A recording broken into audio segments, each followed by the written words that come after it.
Equifax has essentially failed you, so we're going to go into 5 tips to protect yourself after the breach.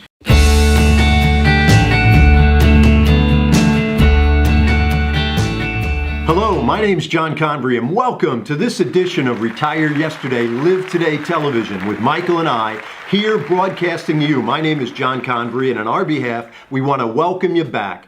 You know, reminisce, last week we talked about fundraising and the carnage of Hurricane Irma, and we tried to raise money. We're going to keep you updated as to the progress of that, to basically get money out for sanitation, healthcare, first responders, to basically eliminate or reduce suffering throughout the larger Floridian communities. But today we're going to talk about another issue that's constantly in the media. It's always got our ear. It starts with Robert Mueller and the special prosecutor looking into Russians' collusion and what they may have done through cybersecurity and false advertising on Facebook and potentially other platforms to basically appropriate the election for Donald Trump. But last week we saw the headline that's really shaken so many people to the core. It was the headline that said, Equifax has now basically publicized that they had a security breach and 143 million persons may have their social security, date of birth, and other confidential credit information misappropriated by people that mean to do you harm. So Michael and I are going to come to you today about some of the things we want you to be aware of as regarding your own protection, regarding your personal information, privacy, and what you can do to secure your secure information. Right, Mike? That's what we're going to talk about Yes, today. John is absolutely right. Equifax has essentially failed you, so we're going to go into 5 tips to protect yourself after the breach, because we hear it in the offices each and every week. Plenty of people are always concerned about protecting their financial information, their social security numbers, and they're essentially fearful of being defrauded because cybersecurity is going to be a bigger and bigger business as we go on into the years, because more and more people are adopting the internet and more people are putting their information out there freely with social media and everything and such. Right. Number one, we got a call this morning from a woman very concerned about this very issue, and we take it seriously.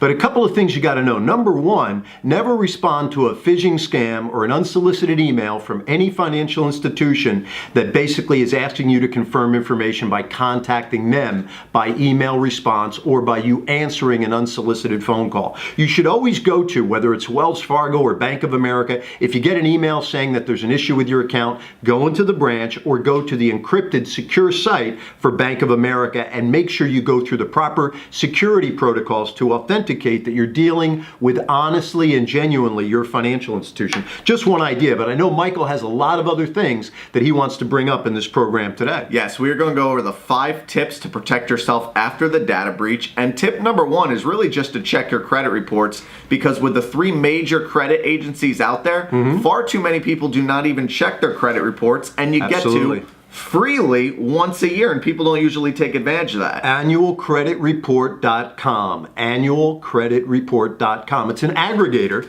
a genuine, authentic website. It will take the credit information from Experian, TransUnion, and Equifax and aggregate it and give you a transparent overview so you can see if there was any inquiries or requests for credit that you didn't initiate. You can also look at your credit scores, and you can contest any information on there that may have caused you a lesser score than you should be entitled to. Because if you have to pay more in interest to finance a car purchase or anything else over the long run, that's going to cannibalize your wealth and make it that much harder to have financial victory as you move to retirement. Yes, John said it. Annualcreditreport.com. Make sure you utilize that at least once a year. Once a year anyway. Because the number one way to make sure that your data is protected is to make sure that nothing is popping up that is unexpected on your credit report. So check that once a year. That is tip number 1. Tip number 2, people don't even realize you can do this, but that is considering to place a freeze on your credit, which can protect you from potential new accounts being opened. You know, a lot of people are aware of LifeLock, and they have this advertisement in their national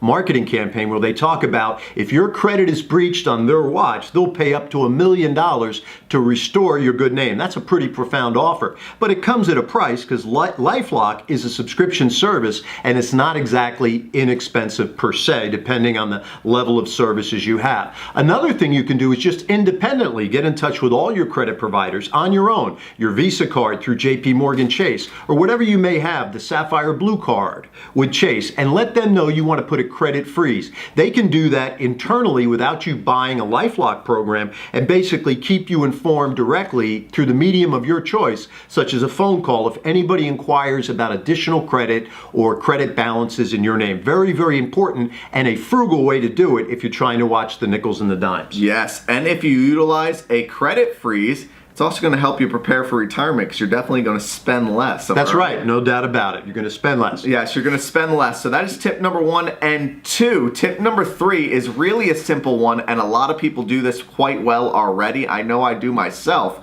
and that is to monitor your credit cards and your bank accounts very closely and look for any suspicious activities that might be happening. No doubt about it. You know, you may get a call from your credit card provider anointing, or not anointing, but basically informing you of some suspicious activity. But you should basically monitor your transactions, as Michael says, because that way you get ahead of the curve and you really are on a better pathway to making sure you keep your good name. Yes, you always want to make sure you're monitoring yourself, because if you're not checking into yourself, who else is going to? Because first and foremost, you are responsible to make sure that your credit is in check. Squeaky clean. Yes, that's so right. Make sure you're monitoring your credit cards and your bank accounts very closely, because you don't want any fraud to pop up that you did not pay attention to. That's right, and no doubt. Tip number 4, we're really running through them today. We're making it a quick show. Tip number 4 is if you decide against taking advantage of tip number 2, which is placing a credit freeze,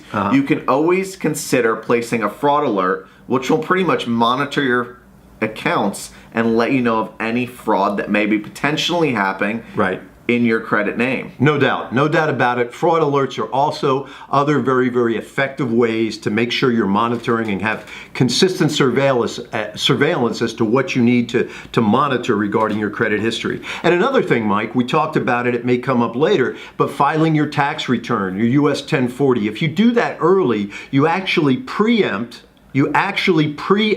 somebody who may want to defraud you by appropriating your credit information, your social security number, and using it to file a fictitious tax return in your name electronically so that they can get the refund from the U.S. Treasury electronically direct deposited to their own account, ABA, and routing number without you ever being aware of it. One way to get ahead of that is making sure you file early. You are preemptively making sure that no one else can misuse your information or request a tax refund in your name because you are out ahead of the curve. So many great things you can do, but we just want to raise your awareness about some of them because this is going to be a constant, ongoing theme. Cybersecurity is very important.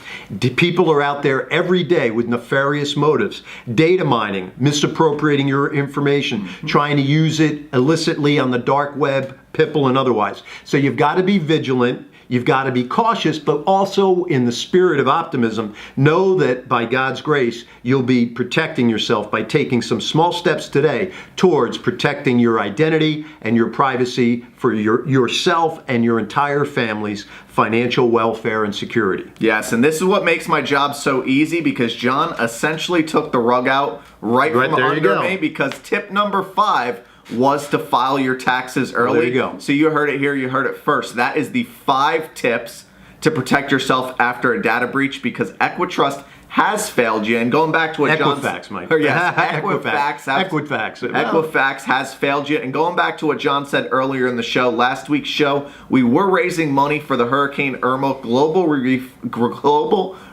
Fund with Global Giving. It looks like we're going to be donating a little over $1,000 to that. Yep. So you can always check back to last week's show and make sure you participate, because we are going to be closing that down soon. I'm going to get out of here and let John close out the show. This has been the Equifax Failed You section, because there's 5 tips that we gave you that that you can use all 5 Exactly. tips in any given order. Mike's tight Time to squeeze head today. outta here. Michael's going to scooch on out of here, but folks, ladies and gentlemen, as always, you know that I love to sign off by sharing my version in paraphrase of the wonderful proverbial old Irish prayer. May I share this with you? May the wind be gently at your back.